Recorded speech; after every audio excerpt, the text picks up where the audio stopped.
Ah, salut, je m'appelle Fred. Ah, si vous me voyez habillé comme ça, vous devez vous dire, ce gars-là, il fait du vélo. Ah, bien vu, vous êtes dans le mille. Et oui, comme beaucoup, je suis un passionné de vélo depuis très longtemps. À une époque, je prenais souvent mon vélo pour aller travailler, et aujourd'hui, je l'utilise très régulièrement pour mes déplacements ou pour faire du sport. Il y a quelques années, j'ai même décidé de rouler couché, ce qui n'a rien de révolutionnaire. Ça existait déjà dans les années 40. Ce genre de vélo est juste moins courant que le vélo qu'on connaît tous, mais les sensations de pilotage sont assez incroyables. Mais la véritable révélation pour moi, c'est quand j'ai découvert le voyage à vélo il y a une dizaine d'années. La première fois que je suis parti, j'ai ressenti une très grande liberté. À vélo, je peux aller où je roule et je m'arrête quand j'en ai envie. C'est aussi un choix militant et économique. Le vélo, c'est écolo et ça coûte rien en carburant. Je profite à fond des paysages et je rencontre pas mal de monde sur la route. Bref, je suis un voyageur couché.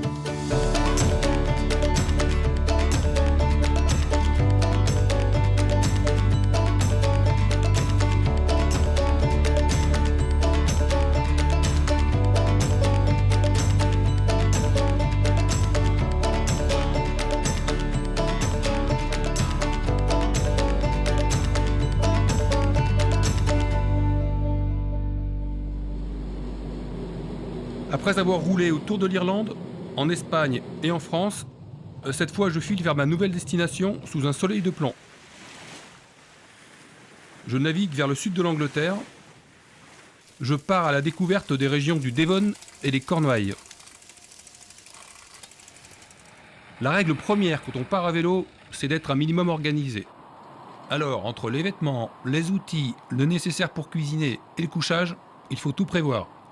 Là, j'embarque avec moi une bonne quinzaine de kilos de bagages. Mon voyage de 2 semaines débute à Plymouth et passe par le parc national de Dartmoor, qui est très réputé pour son ambiance sauvage.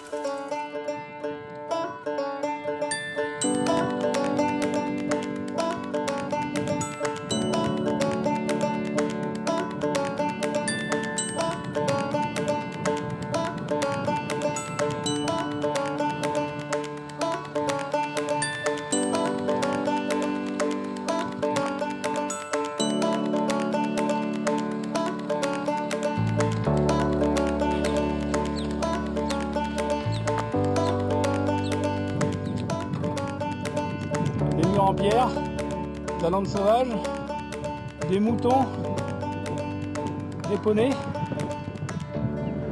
et à moi. À la vue de ces grands espaces, on comprend que des écrivains comme le célèbre Conan Doyle aient pu trouver l'inspiration.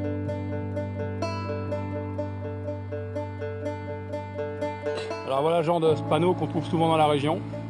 Donc ça veut dire qu'il y a des moutons qui font la sieste tranquillement sur la route, donc il faut faire attention de ne pas les écraser.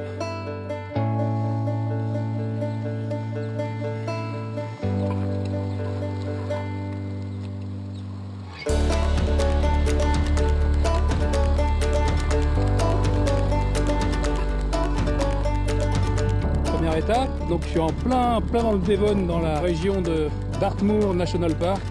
C'est super beau. Je pensais pas que c'était aussi pentu. Donc j'en ai plein les pattes, mais ça vaut le coup. C'est vraiment très chouette.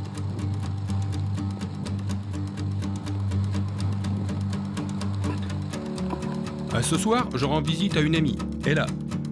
Je l'appelle depuis une bonne vieille cabine téléphonique qui fait très couleur locale et je lui dis que je m'approche lentement mais sûrement. Voilà. On va le faire à l'anglaise. Et quand j'arrive, Ella m'accueille et m'initie aux bonnes manières anglaises pour déguster le thé. Ça tombe bien, je suis vidé. Bon, on est pas mal là. C'est beaucoup mieux que pour le vélo. Parce que moi le vélo, pour aujourd'hui c'est fini.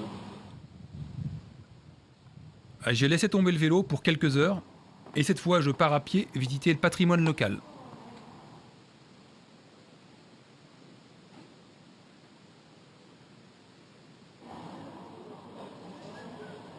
Avant de reprendre la route, je me remplis l'estomac. Étape obligée du cycliste voyageur. Et là, j'ai de la chance. Je tombe sur la fabrication d'une spécialité locale, les scones. Bon, je vais peut-être m'en prendre un petit dernier avant de partir parce que là, ça va être plein d'énergie. You're going to be full of energy with cone, yeah? It helps to go up the hill. It does, definitely. It does? Yeah. Yes. It also makes the waistline increase. Yes, oh. Voilà, une petite côte à 16%. Ça veut dire que les scones que j'ai mangés vont être très très vite digérés.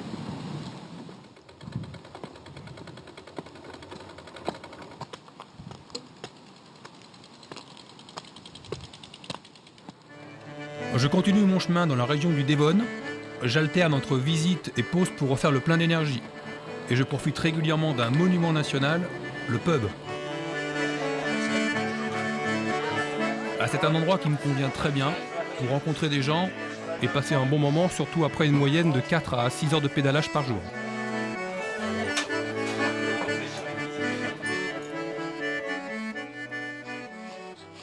Oh ouais, ce soir c'est la seconde nuit sous la tente. Le duvet dans lequel j'ai chaud parce que je pensais vraiment qu'en Angleterre la nuit en plein mois de juillet j'allais avoir froid, mais non. Il doit faire 15, je sais pas, il doit faire 15 degrés la nuit.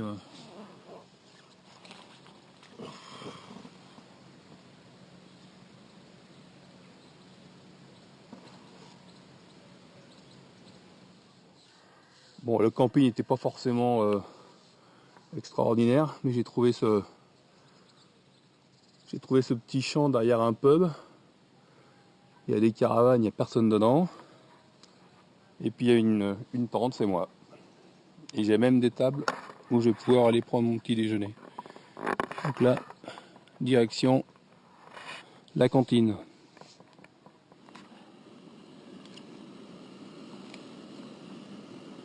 My English tea.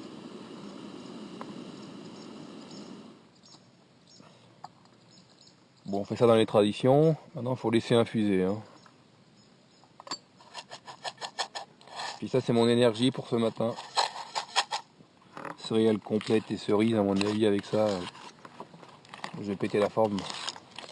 Et ben voilà, après le Devon, les Cornouailles. Petit à petit, je quitte les paysages de landes sauvages du Devon pour retrouver la mer. Ah, donc j'arrive sur la côte nord des Cornouailles, dans une station qui s'appelle Bude. Le temps s'est couvert et il y a du surf. Je vois qu'il y a du joli surf ici. Is that cold? Yeah, it's cold. It's freezing, yeah. Oh, cool, yeah. Ah, j'y vais pas moi j'y vais pas. Ah, c'est un petit peu alerte à Malibu, hein. Alerte à Malibu. La température de Los Angeles en moins quand même. Je profite à fond des panoramas de la côte des Cornouailles au prix d'un minimum d'effort. Et j'avoue que je ne m'attendais pas à tant de relief de ce côté-ci de la Manche. Mais quand ça descend, c'est le pied total. Les jours qui suivent, je continue ma route plein sud, le long d'un littoral toujours très vert et très vallonné. Et avec souvent une jolie récompense à l'arrivée.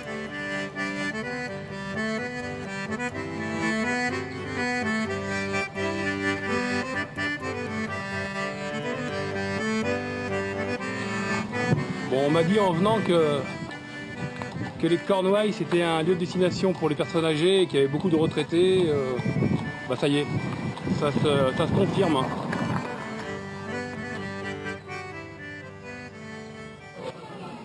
Aujourd'hui, je fais la connaissance du patrimoine culinaire local. Je découvre les pastilles. Apparemment c'est la spécialité du coin.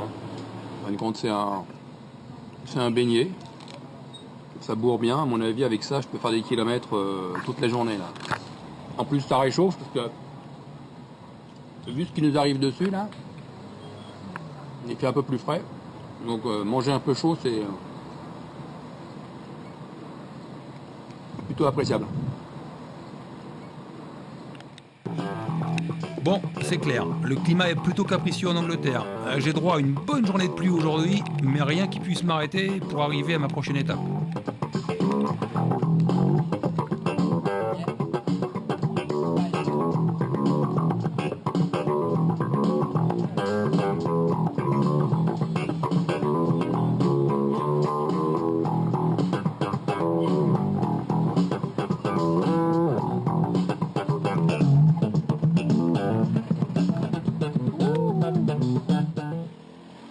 Ce soir, je m'arrête chez Mike, qui est aussi un grand passionné de vélo. Voilà, ça doit être ici. 45, à mon avis, on est à la bonne adresse.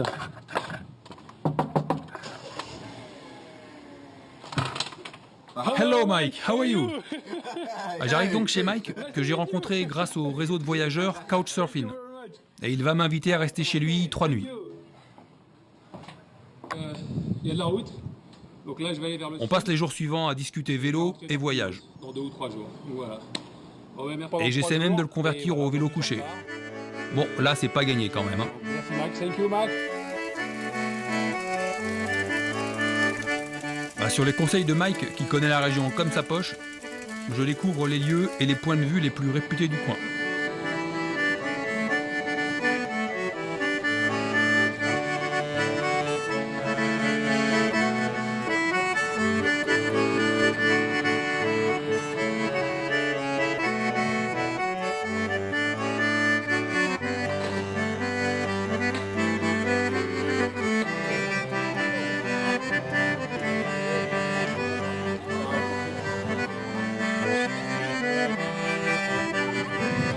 Thank you. Wow.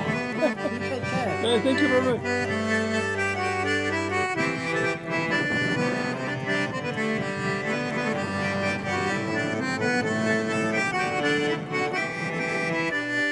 Quand j'ai commencé mon périple, j'ai découvert très vite une habitude répandue autour des fermes et des jardins. Les habitants mettent souvent leurs récoltes en vente libre au bord des routes. Il n'y a qu'à se servir, mais à déposer l'argent dans une boîte. Super idée. Là voilà, j'ai fait mes courses. J'ai au moins acheté des tomates. Et je vais quand même aller au supermarché pour acheter le reste.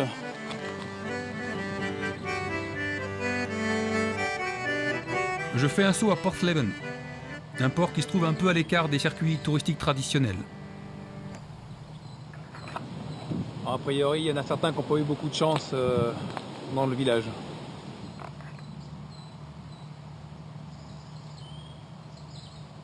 Ah, ils ont pris le mauvais bateau. Et en me baladant, j'ai fait la connaissance d'un homme qui m'invite dans sa maison, face à l'océan, et il me montre une photo prise ici pendant une tempête. Incroyable.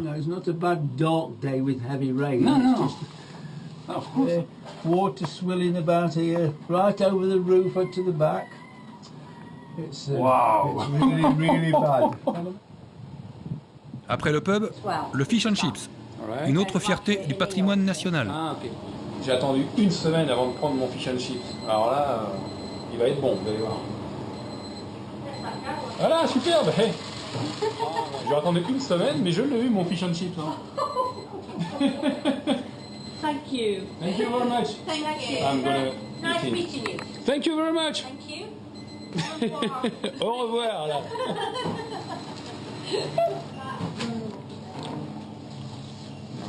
Très bon. J'emprunte régulièrement des routes très étroites, qui semblent être une habitude dans la région. J'ai commencé ma remontée vers Plymouth, et je découvre que les Cornouailles ont connu une autre activité avant celle du tourisme. Dans la région, il y a plein d'anciens puits de mines fermés. Et on m'a dit qu'ils pensent en réouvrir certains. Je crois que c'est des puits des mines pour l'acier, je crois. Et comme le cours de l'acier monte, apparemment il y a certaines mines qui seraient rentables aujourd'hui. Enfin, celle-ci, elle me paraît quand même pas toute jeune. Hein.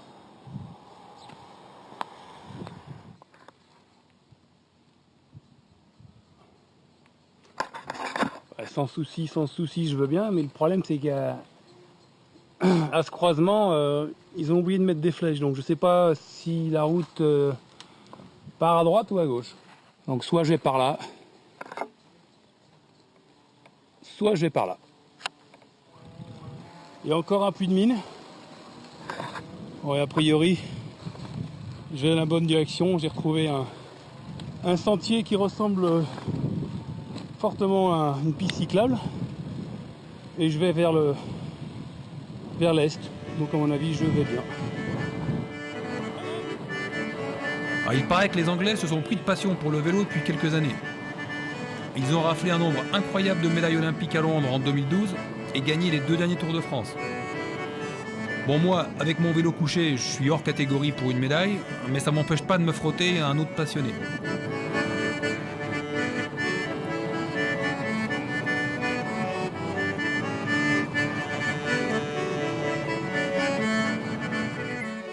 Je peux dire que certaines personnes ont de la chance. Et là, je tombe pile poil au bon moment pour 2 jeunes filles en détresse. That's great. Merci beaucoup. Bon, bah, j'ai fait ma part du boulot, maintenant je les laisse travailler un petit peu. Hein. Voilà, voilà. Ça marche? Oui. On va y arriver, on va y arriver. Voilà, j'ai bien travaillé, on m'a offert 2 bananes et j'ai réparé le vélo. Donc là, ça tombe bien, j'avais rien acheté ce matin. Donc. À raison de 40 à 70 km par jour depuis mon départ de Plymouth, je continue mon chemin le long du littoral. Je m'arrête à Porteloo, un port minuscule version carte postale, blotti entre les falaises. L'endroit est paradisiaque, mais s'il y a des pirates, ils ont fait le bon choix de débarquer ici. Mais à part moi, pas grand monde en vue. Tout l'après-midi, je traverse des villages et des paysages sous un grand ciel bleu.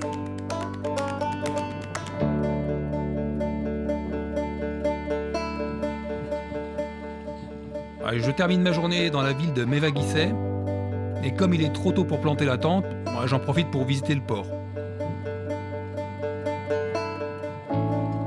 Je rencontre les 2 catégories de pêcheurs que je connaisse, celle qui sait pêcher et celle qui essaie de pêcher. Nuance.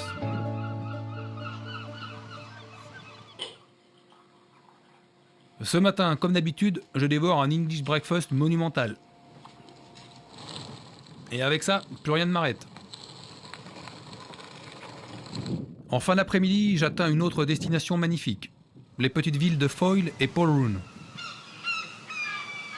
L'endroit est connu pour avoir été un haut lieu de résistance pendant la guerre de 100 ans contre la France. Aujourd'hui, le seul danger qui pourrait s'abattre sur moi, pauvre Français à vélo, c'est un bon et gros orage.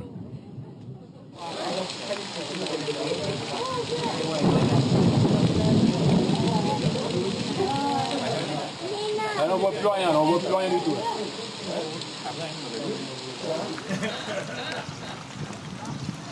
Ça y est, je suis passé à travers les gouttes.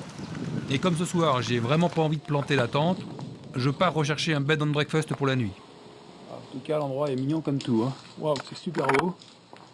On va voir s'il y a une petite chambre.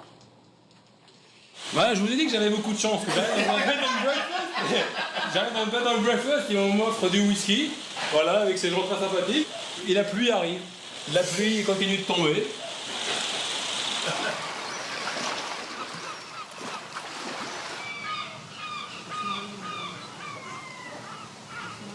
L'endroit où je me suis posé hier soir est splendide, mais pas trop le temps d'en profiter. Et avant de reprendre la route, John, l'adorable propriétaire, m'entraîne chez lui. Then tell me what's all about. It's HMS Agamemnon, Yeah. and it was the ship that Nelson's first ship that he skippered, and it's a model of that. With this one, you bet the French, no? Yeah, Yeah. we done. We done you guys up on the. Yeah, well, it was what 1805 Battle of Trafalgar. Ah, yes, all right. Voilà, donc apparemment, avec ce bateau, ils ont mis la rousse aux Français, donc il est très très fier de me montrer ça. Alors, c'est un peu un déchirement de partir d'ici. L'endroit est tellement superbe. Mais bon, il faut y aller. Je descends sur Plymouth. Le voyage touche à sa fin. J'entame ma dernière ligne droite pour rejoindre Plymouth sous une météo parfaite. Je fais une halte à Paul Perrot, qui a été un célèbre port de contrebandiers et de trafiquants en tout genre aux alentours du XVIIIe siècle. Les petites villes, les petits villages se succèdent ici, dans les Cornouailles, c'est toujours aussi beau.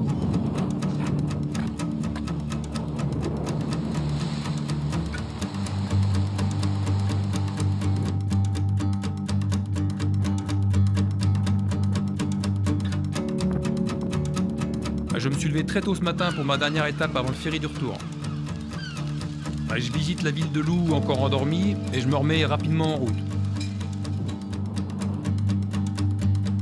Mon escapade d'à peu près 500 km dans le Devon et les Cornouailles aura duré une quinzaine de jours. J'ai été totalement conquis par cette destination qui se trouve à un saut de puce des côtes françaises. Alors si vous êtes amoureux de beaux paysages, de rencontres sympas et de petits déj anglais super copieux, pas d'hésitation, sautez dans le ferry le plus proche. Pour mes derniers coups de pédale, la météo semble d'humeur plutôt capricieuse.